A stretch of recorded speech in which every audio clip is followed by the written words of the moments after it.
Welcome to the Road is Dead podcast, episode 111. I'm your host, Rob Curtis, joined the studio today with Leah Sanda.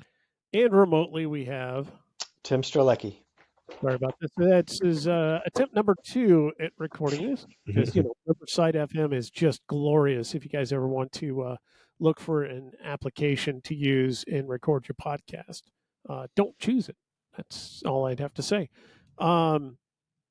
I don't know. I don't know if it's really Riverside's fault or if it's just that I suck and I don't know what I'm doing. That's probably more like that. Anyway, so we were talking, but we were talking. Tim, you're going to race both the Wisconsin and Chicago opener this weekend for cyclocross. Yeah. Badger Prairie on Monday. Where is that held? It's in Verona. It's in a forest. It looks like a forest preserve, like something we would have down here. I did a little bit of homework and just hit some last year's YouTube videos. It looks, I don't necessarily know if it's a course that suits me. It looks like a pretty power heavy course, but from what I've heard and from what I've seen, there looks to be a decent climb in there. So maybe I can do well with that, or if there's some barriers placed properly or something. I don't know. It's just it's a good way to get a double weekend in the legs before Trek comes, in my opinion. Is this where they had the national championships back in the day in like 2013, 2012? No, I think that's Sun Prairie. No, they had it in Verona. Did they? Yeah. I that's before my time. I wouldn't know. I never paid attention to cross until I got into it. Say that's where it was. Probably Badger Prairie sounds familiar. Yeah, then again, I read the schedules, so maybe I'm just from reading it. It sounds familiar. Yeah, it should be a good track. It's put on by Isaac Neff, and if anybody knows who Isaac Neff is, he's like 6-time national champion. He knows what he's doing. Him and his team should be able to put on a good event. Yep. Yeah, for sure. I always love it because every rep that I talk to,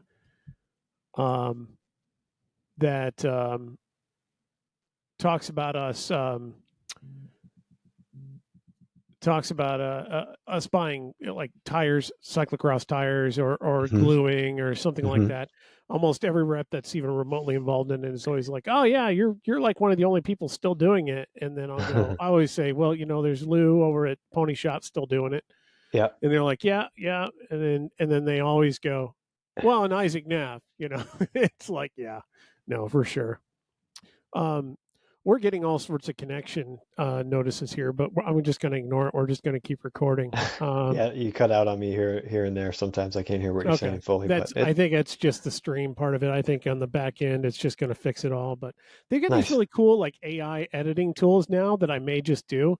I did it for the audio version last week. I was going to do it for the video version, but when I was looking at the preview of it, it didn't look like our lips were in sync with what we were saying. So I watched it yesterday. Oh, they're not? Oh. No. All right. Matter. Well. Oh well. We're not to be taken seriously on this podcast. We're here for your strictly entertainment. I like bikes. I'm good with bikes.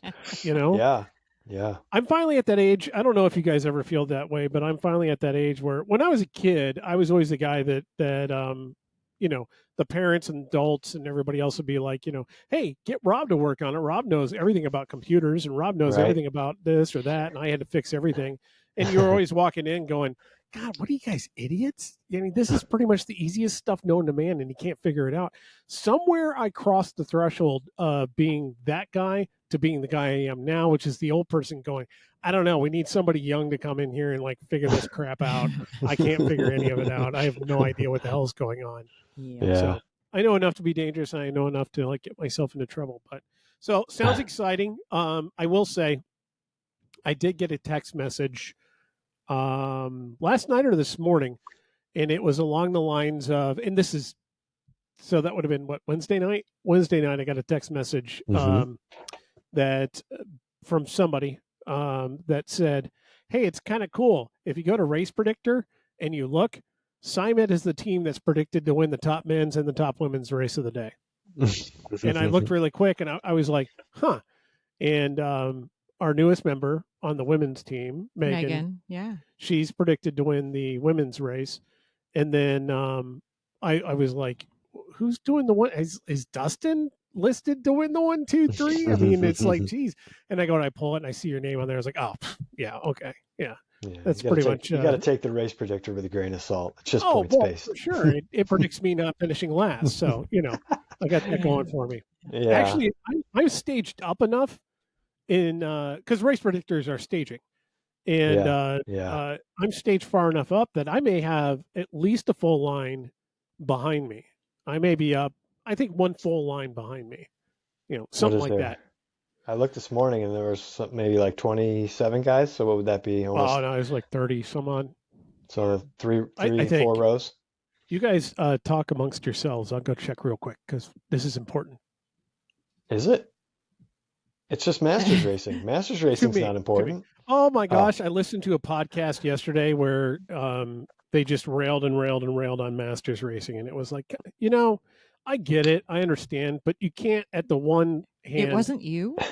no, you can't, on the one hand, God, I don't know how I want to phrase this, but Masters racing appears to be the redheaded stepchild. No, sorry. I apologize. The redheaded stepchild of, it's an expression, means we have no soul. Of racing, and everyone wants to hate it, and yet they're the only people that show up. right. And everyone always says, "Well, we don't get enough racers to be able to pay for anything." And having run a lot of races, people got to show up and they got to pay, otherwise the races don't exist. You cannot Right. sell enough sponsorship to cover it unless it's some really wild out there topical, um, type of thing that gets a major corporate sponsor involved. But even then, those Yeah. guys are all going to run for the door in like 20 minutes. They're going to do it once and tell everybody on all their social media channels that they did it, and then they're going to run for the door. But I so think it's like we really can't um, just. I don't want to say bite the hand that feeds us, but that's kind of what it is. It really is, to constantly be attacking it. But yes, it's not lost on me that I am supposedly one of those as well. So of course, I'm taking eh, it a little bit. 27, according to this update, when I ran see, it. I said 27. Man, it's almost like you pay attention.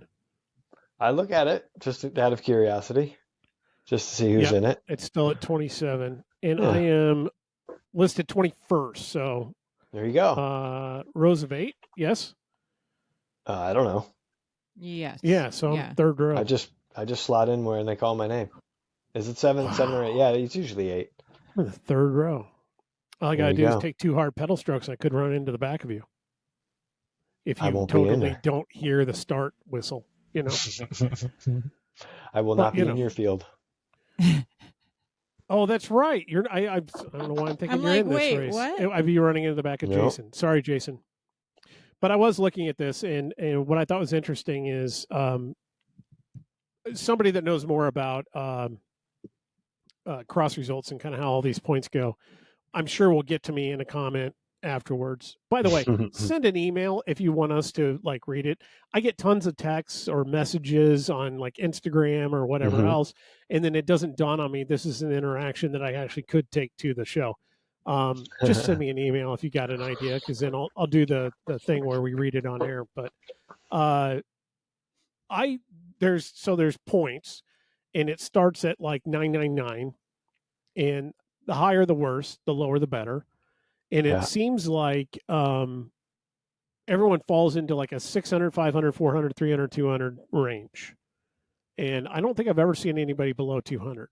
I'm sure they're out there. Pros below 200, I assume. I've Yeah. never looked. I mean, to put it in perspective, when you look at the world rankings, because I've done that, I've gone down that rabbit hole to see where I sit entirely in the world, like with the filters and everything. Yeah. Vanderpool and Van Aert are at like 98, Wow. and then everyone else is, slowly up from there. Yeah. Yeah. But there's some good American talent, I would say, that's in the high 100s to low. Like I think I'm like 221. Let me check. I think I'm 220. I think I'm Knopf's up here. 221. Knopf's at 245. You're below him. You're 225.98 after Uh, last weekend. I dropped because I didn't race a whole season. and then Roscoe's behind you at 233. What I thought was the reason why I was bringing this up, what I thought was interesting, is I started to realize that the 100 series almost coincides with our categories, meaning, a 200 to 300 rider is a Cat 2, a 300 to 400 rider is a Cat 3, a 400 to 500 rider should be a Cat 4, 500 on up should be a Cat 5, or you're stuck in a 4 or 5 because that's how it is. And I've been kind of playing that scenario out in my head for a while, and it kind of makes sense when I look at it. But if I take the men's 1, 2, 3 for an example, your race so far, then the only Cat 2s in it would be you, Roscoe, Andrew Cat Sparks. 1, bro. Well, Careful. You know what I mean. 1, 2. I'll say a No, 1, 2. There's a big difference. There's a difference. The thing is, there should be a massive difference between all of our categories, and I don't think that there effectively is. There may be a difference in terms of what's been achieved over time, but I know back in the day, a lot of the old guys would make a huge deal between Cat 1 and Cat 2. Effectively, there's the same thing on the road for men. Well, yeah, but there's a huge difference in ability between a Cat 1 and Cat 2 when you're talking off-road. I'll take your word for it. I can't speak to that end. I mean, just look at the field. Look at the people that are in that field that are Cat 2. Some of them are good bike handlers. There's some of them that are absolutely dog shit. So, but Dustin Mitchell's in there. Is that what you're saying? No, he needs. I mean, I'm not bagging on Dustin, but he needs a lot more saddle time. Love you, Dustin. Saddle time that's not in a straight line, i.e., gravel racing. Yep. But for who's registered so far, there's 23 in the 1, 2, 3 race. That's unheard of. That are below 400. Oh wow! So all of them they're following the model of what I'm saying, either in the 100, 200, or 300 series, because they're 1, 2, 3. Huh. And then if we get here's a Nico in 24th, Chicago United. I think it's Nico Deportage from back in the day. He's listed as a 999 because he hasn't raced in God knows how long, and they may not even have probably linked it up. 6 years at least. They've got Sean Manalga at the end of that, and they got him as a 999. I don't know why, but whatever. Probably haven't linked it together with his license. But what I thought was interesting is a second largest race of the day for us in the Chicagoland area is our men's category 3-4. And if you open up Race Predictor in the men's category 3-4, so using my quote unquote logic, I hate to say logic, but my thought process here, the men's 3-4 race should be anybody with points in the 300, 400 series or higher because, you become a 4 through experience, supposedly. If I open it up, Michael Patton, love you, Michael. Nice guy. He's on Bonkers. He has 266 points, and he's racing in the 3-4. That to me screams, okay, you should be in the 1, 2, 3. Dude, I'd say 90% of that field just wants to be Cat 3 for life. Oh, for sure. They got no, But I mean, he's got lower ambition points to move up than Dustin, who's at 300 in the 1, 2, 3s. But anyway, he's raced a hell of a lot. He's raced a hell of a lot longer than Dustin. Everybody should have more points in that field is over 300. So a 300 or 400 series, which is what you would expect to see, I think. So that's not too surprising. And the last 2 positions are over 500. So, it kind of makes sense that way. Yeah. So it's interesting then if you do that to go through the categories and see who's completely racing under or over their position. I do not know if this holds up in the women's fields. Leah, would you say it holds up in the women's fields?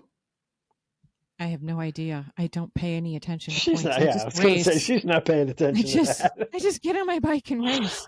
Yeah, I don't pay attention to points. It's interesting.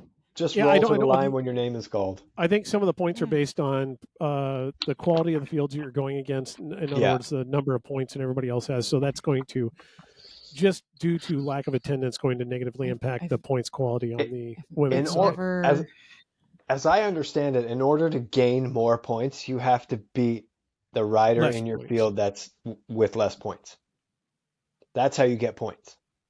If your field is predicted strong and there's good riders in there, in order You have to beat them. you have to beat them to get more points, to get, essentially a higher ranking, as I understood. It took me forever to figure this out. I figured some of that out when I was in a good field, I thought, up at Englewood, and and it went and it did its thing, and I beat 4 people or whatever. I think it was 4 people, and they all had better points than me, and my points went up instead of down. I don't understand that part of it, and I thought I understood it, but I don't know. Maybe I think it was because of quality of the field, the depth of the field. There weren't very many racers in it. Yeah. But if I come in dead last and there's not many racers, my points also go up. So it's like, whatever. Yeah, right. So it's an interesting system. I think that there's plenty wrong with the U.S. Way of categorizing people through USA Cycling, as well as controlling upgrades and monitoring the system. And, there's a billion things wrong with it. Everyone that knows about it wants to complain about it. The fact that it's not easy to explain to people. I've been doing this since the 90s, and I can't easily explain it to people other than, from 5 to 4, 4 to 3, I can get you there. Maybe 3 to 2 in some instances, I can explain it. But for me, P1 and 2 are all the same.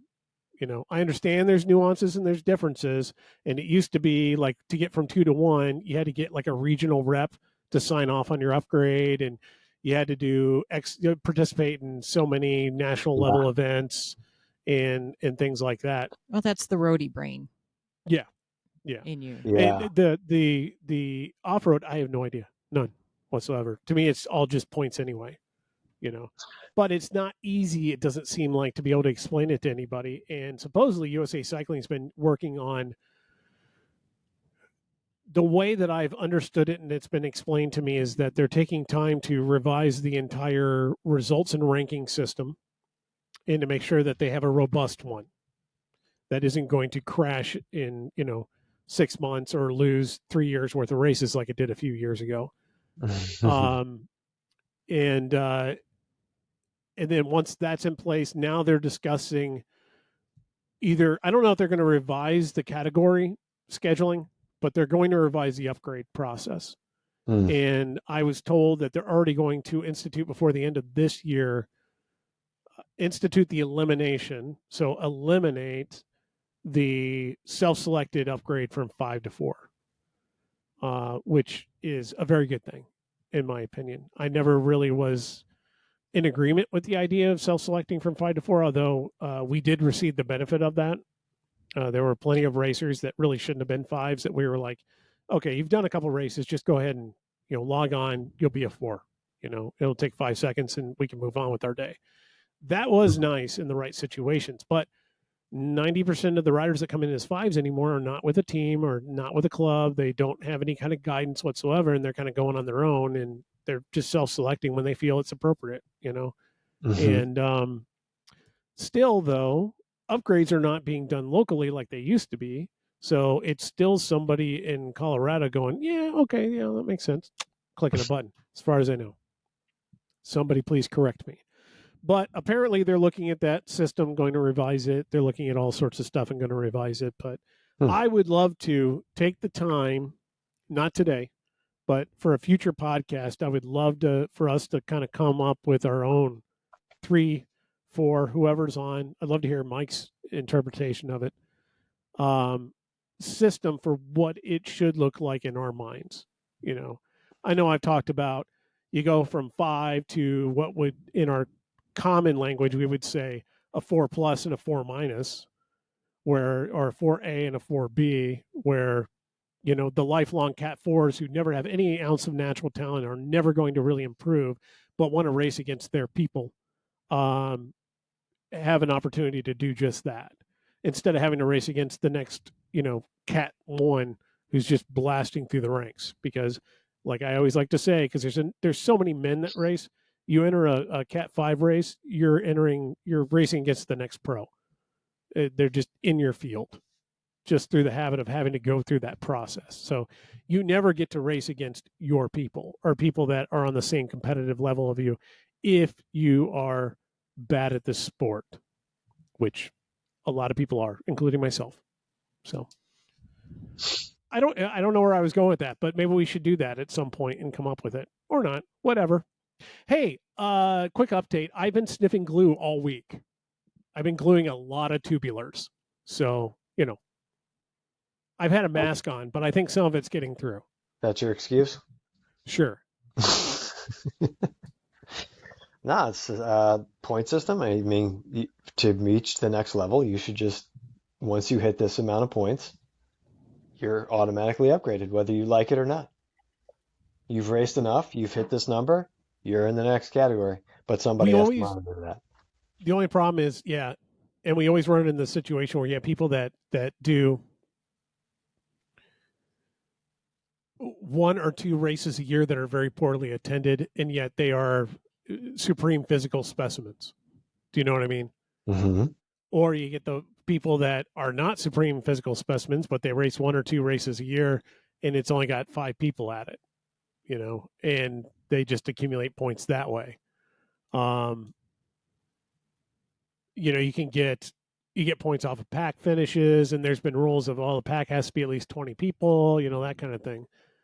I've seen a lot of things over the years, and it seems like nothing ever really works. You really, in my opinion, need somebody reviewing results and going, okay. Yeah, you can institute AI. No, you could.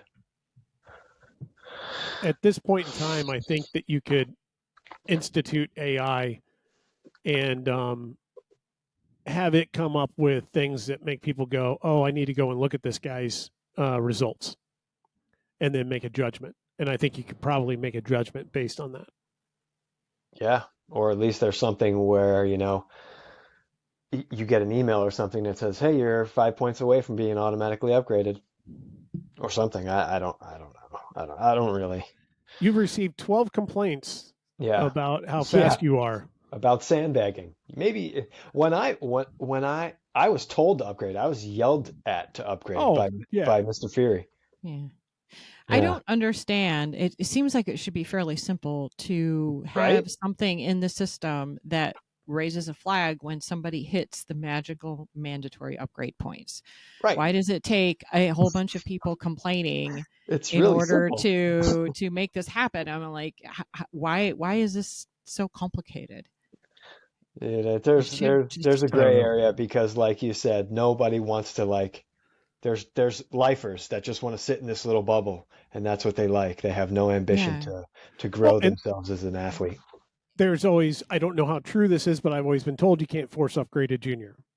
Well, yeah, I'm just saying it should raise a flag to somebody who then turns around and reaches out to that person. And it's Correct. Are you a junior? Are you in the middle of a series? Yeah. If the answer is no to both, then congratulations on your upgrade. The thing that we had when we had people when we had people reviewing this kind of stuff in the local areas as a part of the LAs, you could have presented a list of that like that to them, and they would have said, "Oh yeah, absolutely, this person for sure. They should, I'll do it tomorrow, or I'll call them. I'm just going to do it without telling them, that kind of thing." And I think that's what we need again, because really all we have is somebody literally in Colorado going, "I don't know who these people are." Right. I guess I should upgrade them. I mean, they made points. They got 6 complaints. Put it on the local community to flag the rider like they do Strava segments. I miss the old blog days where there was a blog at one point that was that sounds boring. God, what was it called? Sandbagger something. That sounds actually entertaining. It was fabulous. It would be great to do again. I think we need to bring blogs back, to be honest with you. It's just long form posting, really. Everybody got off of it to make, short posts on social media. But honestly, I think when you can write a piece and the piece stays out there for a long time, I think it has more value. especially if you can go there every set interval and read something. I really enjoyed blogging. I liked writing it, and people did tell me they did like.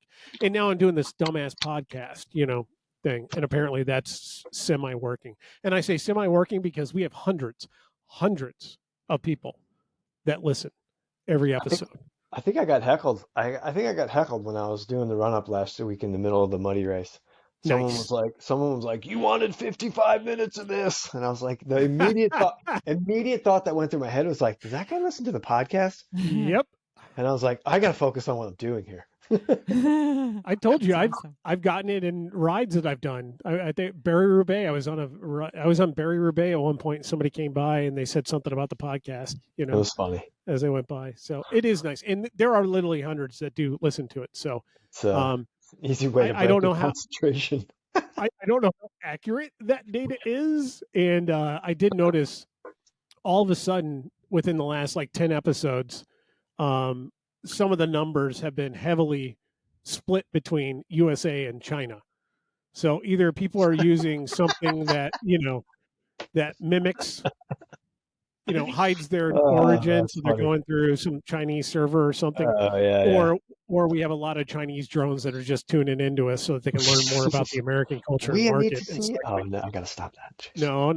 Yeah, no, I lived in Taiwan growing up, so I'll say I have a relationship. I have an opinion of China, but nothing I would ever put into print or anything that can be pulled in front of me at a passport gate, if you know what I mean. Let's just leave that one alone. Well, if it's within my power at all on Sunday, I will try to make sure you have on the longer side race. I mean, that's not just for me; it's for the field. Right? It's just that. Chief? How it is. I'm chief judge, not ref. Okay. Who's chief ref? I don't remember. I mean, we know it's not Steve. We know it's not Brenda. No, it might be folks. Okay. Maybe. I don't remember. I don't know. Brenda's the one that sent out the email to all of us, even though she's obviously not officiating. Yep. I remember this race came aboard into the series, and I was like, this place looks stupid. And then I went and raced it 2 years ago, and I was like, this track is actually pretty damn fun. There's hardly any features there, and it's a very easy course, but it actually raced pretty well the way they had it set up. So I'm curious. I didn't do it last year. I'm curious to see what kind of shenanigans they pull this year. He added some stuff last year that actually made it. I did like the gigantic tube that went across two straightaways. That I thought was pretty cool. The drainage culvert, yeah. I thought that was pretty cool. Green tile or whatever it is, culvert tile. Yeah. I'll just throw one of those out right in the start straight. That was interesting. I like the venue. I like being there. I like racing there. It's fun. Yeah. It's because racers that have a lot of talent, such as yourself, I guess Leah too, that that go out there. I've been sniffing glue all week. I'm sorry. That go out there can have the ability to really race that course and really turn it into something, and it's kind of fun to watch. To see them really turn it into something. Those that don't have a lot of talent, it can be an enjoyable course. We can have fun racing it. What cut out on me? What did you say? It could be what? It can be a fun course for people that don't have a ton of talent. Oh, okay. Yeah. And it works. And then those that have no experience whatsoever and they've never done a race, that's almost like the perfect course for them to try. What time is the first race? 8:30, or is it 8? I should know that. 8:00. Is it 8? I think it's 8:00. Second one, no, it's at 9. No. The Master 45 plus is 8:55. I do know that. No, I thought it was 9:50. No, 45 plus starts at 8:55. Yeah, that sounds right. So the first race would have to be 8:00. Okay. I was just trying to decide if I could get down there and actually ride the course a whole bunch before I have to report to duty. In the dark. 8 a.m. Yeah, 8 a.m. 8 a.m. Yeah. Yeah, we're So 8:55 for thank men's you in 45 plus. advance, Leah, for being the chief judge. You're welcome. I mean, So- I enjoy it. But if I get out there and I'm on my bike by, say, 6:45, I could maybe ride around for like half an hour. Yeah, you could definitely take some laps. Yeah, get an actual actual workout. I haven't been able to ride my bike for the past week, and I'm getting very, very antsy about that. I'll tell you, you haven't been able to ride it because you've been injured. Yes. I've been injured, yes. Mm. But I think today I got the thumbs up from my doctor to say, go at it, you're good. So Nice. I think I might go to practice tonight, and I'm not going to go hard tonight, but I just kind of ease back into it because I really haven't pedaled in anger. I've been lifting weights like crazy and sprinting with my weight sled like crazy because that I can do. But yeah, Maybe that's why you're hurt. no, I actually got whiplash. Oh, Yeah, strangely enough. And I'm going to keep this appropriate. The number of jokes going through my head right now. I'm not. The only thing I can think of is like the minor little fall that I had at Jackson Park, which seemed like nothing, but sometimes it doesn't take much if you at just the right angle. built up over And time. I was in a lot of pain. Jackson was very relay cross at Jackson Park. It seemed it was very abusive to everyone that raced it this year. I want to say it's always been that way, but Explain I'm always yourself. really hurt afterwards. I was really surprised by how. Explain yourself. How is it abusive? It just in terms of it's hard to explain. Yeah, I don't really understand. Everyone is very physically sore the week after. Yeah, because it's a small plot of land with 700 turns, and people haven't ridden their cross bike until that I day. raced my brains I raced the out. weekend before, though. Yeah, Inglewood raced my brains out hard, and I felt fine the next day. It's a completely different style of track. Yeah, Jackson Park, like everything hurt, and then 2 days later I couldn't move my neck. You can roll and flow Inglewood. Jackson Park, you're like left, right, left, right, left, right. You probably got whiplash from looking left and looking right, and looking left and looking right. I got to give them compliments. I think I got to drag this out a little bit because I'm getting the whole reconnect thing there. So you didn't hear all that, Tim. But I got to give them compliments and say I think they did a much better job with the course this year. I did like the flow of it this year. I think they did a much better job with the flow of it. We all know it's a cut piece of property. You know, you can only do so much, and in order to get enough length in, you got to do some, silly things here and there. There was a pinwheel. Yes. And I loved it. I it was love a fabulous pinwheel. I really do. For those of you listening, Jackson Park is like trying to cram a cyclocross course on a strip of bacon. Yeah, pretty much.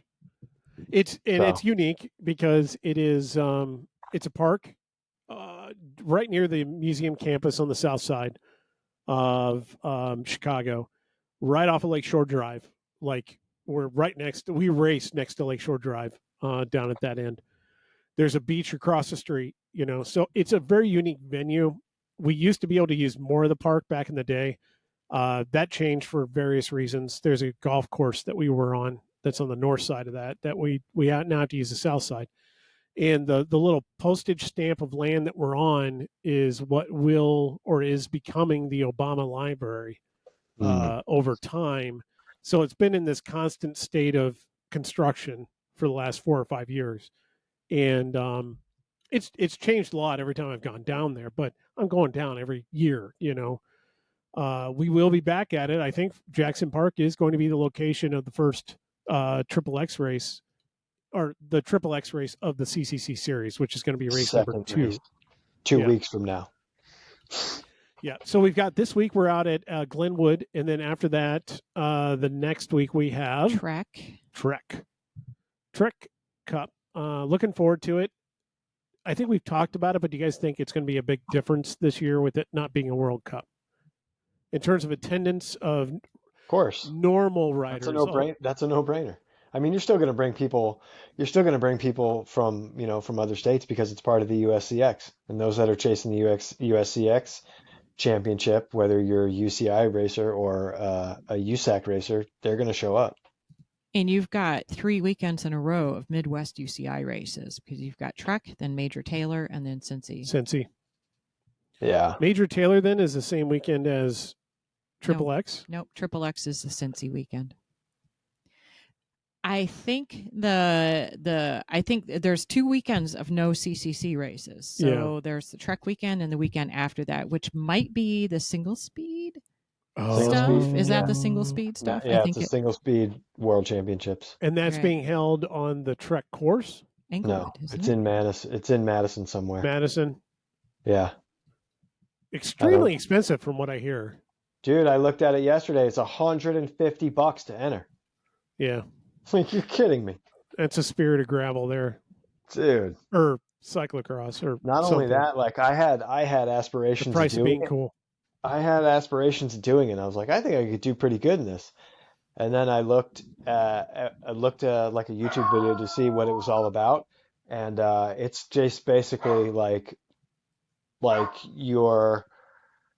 it's basically like a giant party with a bike race in it, you know. Yeah. It's just not my vibe. Like, I don't want to have beer thrown at me. I don't want to have, to stop and be forced to chug alcohol, or it's not my vibe. So I was like, no, I'll never do this. That's a fair statement. We had a qualifier one year at Hopkins. It was more just a name than anything. Many years ago, and they ran a qualifier race at the end of our CCC day, and it's just a circus. Which, to a lot of people, that's what cyclocross is or was. People started leaving cyclocross for gravel when it became "quote unquote" too serious. Well, and now I don't know what the hell they're doing now, except for now that gravel is too serious, other than probably bike packing. Oh yeah, they'll go into long distance or ultra distance, or try to break Leah Wilcox's record of riding around the world in 100 and whatever days. That's amazing, by the way. Anyway, I don't know anything. The hell are you looking at? I am looking up the single speed championship. But single speed in itself is its own vibe. Yeah, like always has been. It's like the gravel party of cyclocross. Dude, did you watch those little shorts that, who Ben Frederick is? Do you watch those little shorts where he made it called? He's a guy from the West Coast, like up in Sacramento area or something. But he's got that Small Monsters project. He suffered a TBD years ago, and he's bounced back and made his way back to a healthy state of being, and he competes in the professional category in UCI races. But he did this little thing at the first UCI race, and he dubbed it like short track gravel. Yeah, meaning cyclocross. I did see hysterical. That. Yeah, it's hysterical. I laughed my ass off when I saw that. Yeah, that's the stuff we've been preaching for a long time. That people are going to realize at some point. It's like, wait a minute, why am I jumping in a car and spending the whole weekend away from the family, traveling multiple states away, so that I can go suffer in the middle of nowhere, to come in 600th out of 1,000. Well, I'll be curious to see what happens. And just post about it on Instagram and hope to God somebody actually likes my stories, because otherwise, why did I really do it? When I could stay at home, drive an hour, 45 minutes or half an hour, take my family along with, toe the line, and race cyclocross, get basically the same physical benefit because I'm racing hard for an hour or semi-hard for, 3 hours. Yeah. Yes, I said semi-hard. And, and get the same physical benefit, but I'll be done and I can actually pack up, then get back in the car and go home and enjoy the rest of the weekend. That is why I think cyclocross is swinging back around and will continue to swing back around. And we're seeing more and more people come to road too. So, it is what none of this is going to be an individual savior for either one of them, but I think it's definitely having an impact. We'll see long term. Yeah, it'll be interesting to see what kind of happens after this year's Gravel World Championships, where USA Cycling's not supporting any of the riders going. Yeah, I saw something about that. Like, a lot of people complaining about it. Yeah, but we don't support. I mean, to be fair, we don't really support anybody. No, not even not for the good professionals on the cyclocross scene that are trying to make their way over to Europe in the later parts of the year, they're hardly supported. It's You it's know, really kind of interesting when you think about it, because it's like everyone wants to rail on USA Cycling for not doing anything or not doing certain things, yeah, and everyone has a probably valid point hmm to their niche of what they think USA Cycling should be doing. yeah, And it seems like USA Cycling is never doing any of those things. And is it really that they're not doing any of those things? Is it just that they just don't have the resources to do all of those things? So they do all of them to a small extent? Or, could be any number of those things. I I've mean, always, there's so many disciplines within the sport. How can you fully support each one? It's impossible. yeah, you can't. And you definitely have to pick and choose. And you have to Yeah, pick and choose based on popularity. You really do, or Olympic, because it is, after all, an Olympic NGB. yeah. Um, so, I mean, our charter is Olympic based. We have to go after the Olympic sports, although supposedly cyclocross is in the Winter Olympics now. So, we'll see how that gets supported. But I mean, for someone like me, it really doesn't. I don't really give a shit because it's never going to affect me because I'm not at that level. but All I have to do in, is pay my license fee. in fairness, we always have that discussion, though, of, okay, so now we got gravel world championships and USA Cycling's not doing anything to support them. I think it's almost to the point where it's like, okay, when you walk around the office at USA Cycling, there are still people that have jobs, Yeah, yeah. so there's money there to some degree. hmm You know, there are hmm small functions that go on, hmm but I mean, yeah, we're not getting any money. I don't want to say any. We're not getting very much money at the LA level anymore. We're not a horrible LA. I mean, we're top 10ish, um, to top 13ish out of hmm 50 or so. Uh, so and yet we're not getting enough money to pay for state championship jerseys anymore. And in addition to Wow. running what we're running, so you Wow. know, Yeah. and everyone goes, "Oh, where's all the money go? What money? I mean, what are we really paying to USA Cycling other than we now have a huge insurance surcharge for every rider day at every race? I don't even know what it is, $6 or something now per rider." Huh. So, everyone that goes, I'm paying too much for this race or whatever. What are you paying? You're paying $35. Well, 6 of that is going directly to USA Cycling, and USA Cycling isn't really even using much of that. They're using a couple pennies of it here and there. The rest of hmm it's honestly going to pay for insurance, and Yeah. insurance is the key, and insurance is what they're is the expensive part of it. I mean, So, I'm sure we're not the only country that has gripes with its cycling governing oh, body. for sure. But usually, those governing bodies, there are other countries we can learn from. Oh, for sure. I think that there's some best practices in other countries that are much better.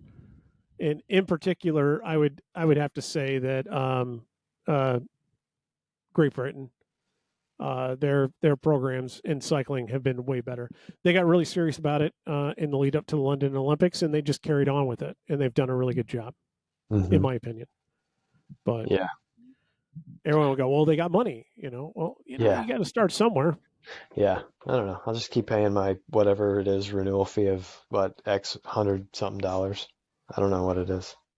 But that's our call to action once again. Go ahead and get involved in your local association in your area. Go ahead and step out and be a part of the solution instead of somebody who sits there and complains on a podcast. Yeah. Look at Leah. That being said, She took it. She's making good things happen. yeah, making tons of money officiating, aren't you? I make a little bit of money. It's You a get a little white something. bread sandwich with a slab of bologna in the middle for lunch. I get lunch and I get a little bit of cash in my pocket, which apparently I always forget is in there and gets laundered Yeah, every single week. I've talked about it on here, but it's always those checks you write to the officials, and there's always one or two officials that just don't cash it until the end of the season. And they go, Yeah. "Oh, I forgot to cash all Well, these." that is funny because most of the time I'm paid by check. But when I work the track at Northbrook, it's always cash. So Mm. that cash is going into my little Track always She has the didn't say money. that. That was not, officially on the record. What's that? Nothing. I just typically when a business is dealing with you in cash, they don't necessarily. No, that's how. Okay. They have to pay everybody that way. All right, sure. I know Val will tell me it's always on the up and up. What's track? Track is a wonderful organization that we are lucky enough to have a velodrome, and I highly encourage everybody that doesn't have a velodrome to petition to get a velodrome. Yeah, because that is kind of the future of our sport. So Tim, you are racing truck and Indy and Cincy? As of right now, we'll see how the finances shake out. I might skip Indy. Okay.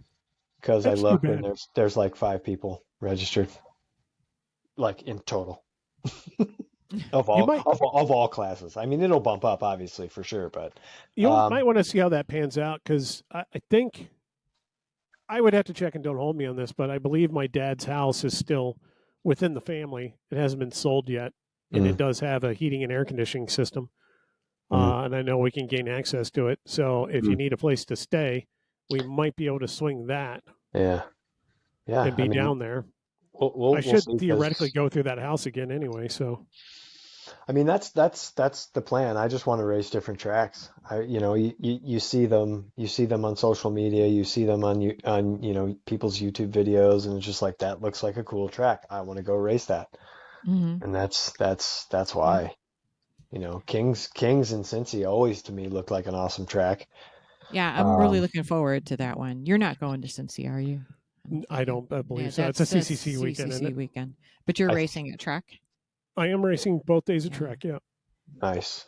I would like to chase the USCX next year, the whole block of October. Yeah.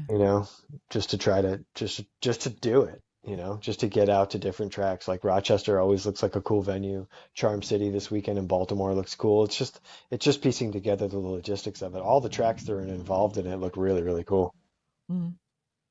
And just different, it's always good to, I could go to these tracks and totally suck and be like, what is wrong with me? And that would be an eye opener.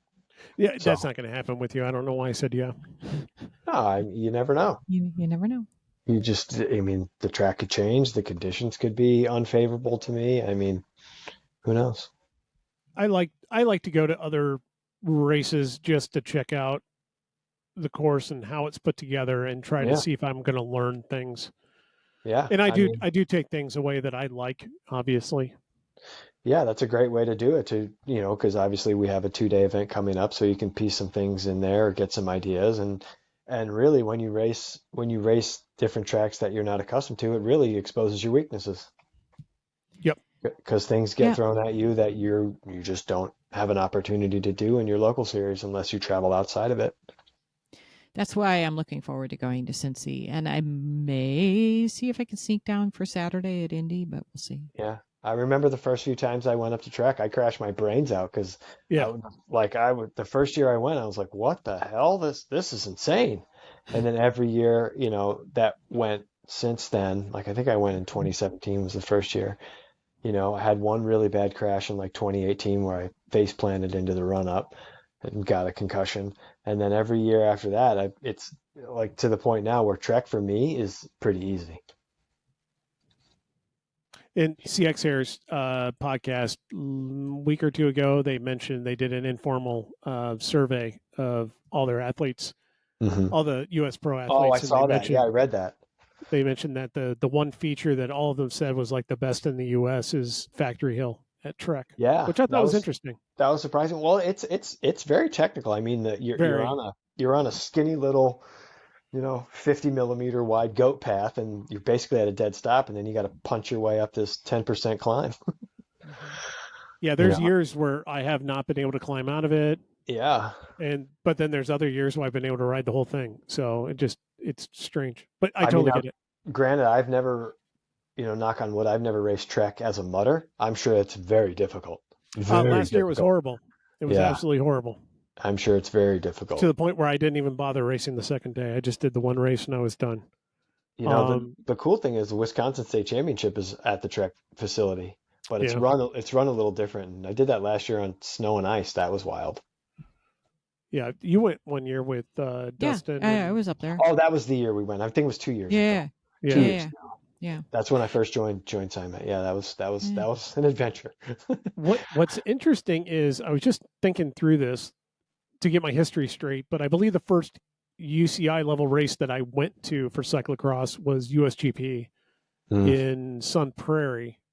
That place is awesome. I went through like 3 years in Sun Prairie, I want to say. Yeah. And I got to tell you, that venue that they were using in Sun Prairie, that blew my mind racing it, because I raced it the first time I went. I think it's still the same venue. It may be. Yeah. It's like some fairgrounds or something. Yeah, there's like a flat dirt track and stuff. Yeah, like a racetrack. It's awesome. It's an awesome venue. It really is. And that's the course that they would lay out through there. It just blew my mind. It was enough to open my eyes and go, oh yeah, no, we don't. To your point that you've said many times before, we don't do that here in Chicago. We just don't. And then when it went from there, the last year that they had it there, Trek was stepping in as a sponsor to save the race. They tried to save USGP because Exergy pulled out or dissolved or something, and they came in. They wanted the whole series named after him. I think they got that for the last year of USGP, presented by Trek or whatever. And then, Joan, I know she's not listening to this, but if you are listening to this, you can correct me. You have firsthand knowledge. But the next year, they pulled it over to Waterloo and had it at the Trek factory in Waterloo. And that first year's course, I just saw that pop up on somebody's like route or my route or something, but it was a layout of that course, and I had forgotten it crossed the road. It used to cross the road. Oh, I remember that. And it went. Oh, that's right. there's like a toilet bowl kind of. It's not really a toilet bowl. It's a drainage like depression on the other side of the road, and they used the off camber of it to ride into it and then ride up out of it. And it was. I don't want to call it a toilet bowl or a pinwheel, but it was similar. And it had a lot of off camber in both directions, and it was an interesting feature, and it was very hard. For everyone other than the pros. The pros just made it, they just looked bored going over to that side and riding it and coming back out of it. And they didn't have Factory Hill then. I don't even know if they had flyovers at that point. I cannot remember. I don't think I raced it at that point. I think I was just doing it came up in our memories. I was just doing the keg in the tent thing. But it was not very well attended at all. We had all the Chicago contingent hanging out in our tent, and that was pretty much it. It really was not well attended. And part of me feels like we're going to go back to that at some point, but I mean, it's still part of the USCX series, still a UCI level race. But that was a really unique time that year to be there. I remember you used to be able to walk up to the starting grid, and it was not fenced or anything. It was just kind of like some barrier tape along the pavement. It's gonna look like that this year. They're not gonna go all bells and whistles like I don't know. There'll be signage like snow fencing and stuff like that. It'll look nice. They'll do a good job. They already have the fencing, so I don't see it going backwards per se. No. But it was nice back then because you literally could stand there, reach out and touch people in the starting grid. You wouldn't do it, but you could touch people, the pros in the starting grid. And, you could literally have a conversation with them at this level, before the start of their race. Yeah. Which I'm sure they all greatly appreciate it. I listened to this one podcast put on by these gentlemen over in Europe. I don't know if it's the Netherlands or Belgium, but they were, they recap all the races throughout the weekend on all continents. And they've been talking heavily about the USCX lately and what's going on with it, just because it's like the only major series that's kicked off already in any of the countries. And they were talking about Rochester and in the men's race and the women's race, but they touched on like the course, and it made me laugh because when you know, over in Europe, their tracks are notoriously super hard. And over here, you know, we make a big deal about some of the features that are on some of the, you know, the national tracks that are raced. And they were just kind of laughing like the Rochester track, while it maybe seems tough, it's like a sea level track here. Yeah. I was like, Yeah. damn. Yeah. I get it. I mean, I do get it. even, you know, I mean, they touched base or touched on like the hardest tracks are like Namur and Hulst and all that. And even talking with like Nate's done Namur, and he's like, I wouldn't even ride that track on a mountain bike, let Yeah. alone race it on a cross bike. You know, I it's get just, it. it's a But they huge don't have, difference. correct me if I'm wrong, but they don't have amateur racing on those venues either. Some do. But it's, I don't know about the World Cup ones.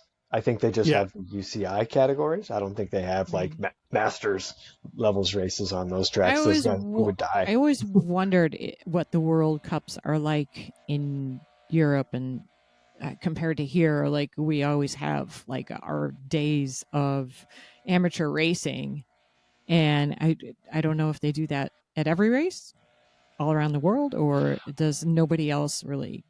No, I think in you know, in some of the other series, not specifically the World Cup, but maybe like your what is it, your, I don't know, some of the others, the lesser series. I don't know it's not necessarily about Super Prestige, but maybe your Atheist Cup or your X2O trophies. I think they might have amateur racing incorporated with the professional racing, but not a huge block like we would have. They Right. just have like, you know, maybe 5 events and then the Yeah, UCI I just level wondered if that was races. a uniquely American thing to have I mean, it that could be. I all of don't that really racing. know. Yeah. I don't really know. I, Or I maybe. yeah, I don't know either. So if you do It, know and you're out there listening, Yeah. please If let us anybody know. knows, yeah, email us If and you've let us spent your know. time in Europe racing on the European circuit, please let us know your experience. I'd love to hear it. I'm always intrigued by it. not only that, but is it worth it to have a pro only? Well, we've done that in Fayetteville. That Which was is a now. pro only World Cup race. It went over so well. We're not doing it anymore. You could see when they were building that venue for the World Championships. It's like, oh, this is a one and done. Yeah. Yeah. It did not seem. It was a mountain bike venue, Well, and I think they now it's like the home of of USA short track mountain bike. mountain biking. Yeah, something Oh like yeah, that. I listened to an interview with somebody They're that's doing that. based out of Bentonville now. Cool, So cool yeah, story, bro. I All don't know. right, well we're drawing to a close. I'm also seeing down the bottom right hand corner that it says that you are 0% uploaded. It says So 99 on my screen. okay, good. So hopefully that's just an issue between my display and whatever. So Yeah, where your hopefully we'll screen get says this all. 85%. On mine it says 93. So, like I said, if you're thinking about running a podcast, look at investing in any other solution other than Riverside FM. Once again, do not pick Riverside FM. I don't know. It's free. I mean, no, it's not. Oh no, it's not. Well, that's I do even pay worse. for it. Oh. I know. Anyway, once again, go out, support your local race series. Try to throw your leg over a bike and then turn your pedals in anger. At some point, you will enjoy it to a degree, depending on how your relationship is with anger. But you know, And if you're ever curious about becoming a USA Cycling official, please stop by and chat with your officials. And you are more than welcome to follow along for a bit and ghost an official and see if it's something you might enjoy. And I will say, if being around geeky people is not your thing, don't be turned off when you go and you talk to your officials, because it takes a different breed to be officials, and I thank God they exist because they are sticklers for the rules. So Absolutely. and if you are an official, don't think that you're one of those geeky people that I was talking about. You're probably perfectly normal. Okay. Just saying that, throwing that out there. But go out, support your local series, support your local shops, pat the back of whoever is gluing your tires. Because I Absolutely. guarantee you they're going through a rough week. I was here till 9 p.m. At least one night this week, and I've been staying late as much as I can. I talked to my gluer the other day. He's been huffing mastic for a week. and not even making any sense, and that's with respirators. Yeah. As always, go out and get some buttonhole chamois cream. We always do the buttonhole contest. So whenever you listen to this, go ahead and send us an email, include your address on it. We've got 2 winners that I am still waiting to ship out. I got to get that shipped out here soon. You're never going to know that you won until it shows up in the mail. That's kind of how I do it. But you'll get some chamois cream. I'll throw in some stickers there for the podcast, and we'll take it from there. So when in doubt, go and buy some buttonhole chamois cream. You can help support us that way. Hopefully at your local bike shop. If they don't stock it, please ask them to drop us a line, or they can get it through distribution through many places. So if they're a Trek dealer, they can get it through that. So once again, thanks for joining us, and hopefully we'll see you out there in the next week or so. And until then, enjoy the ride.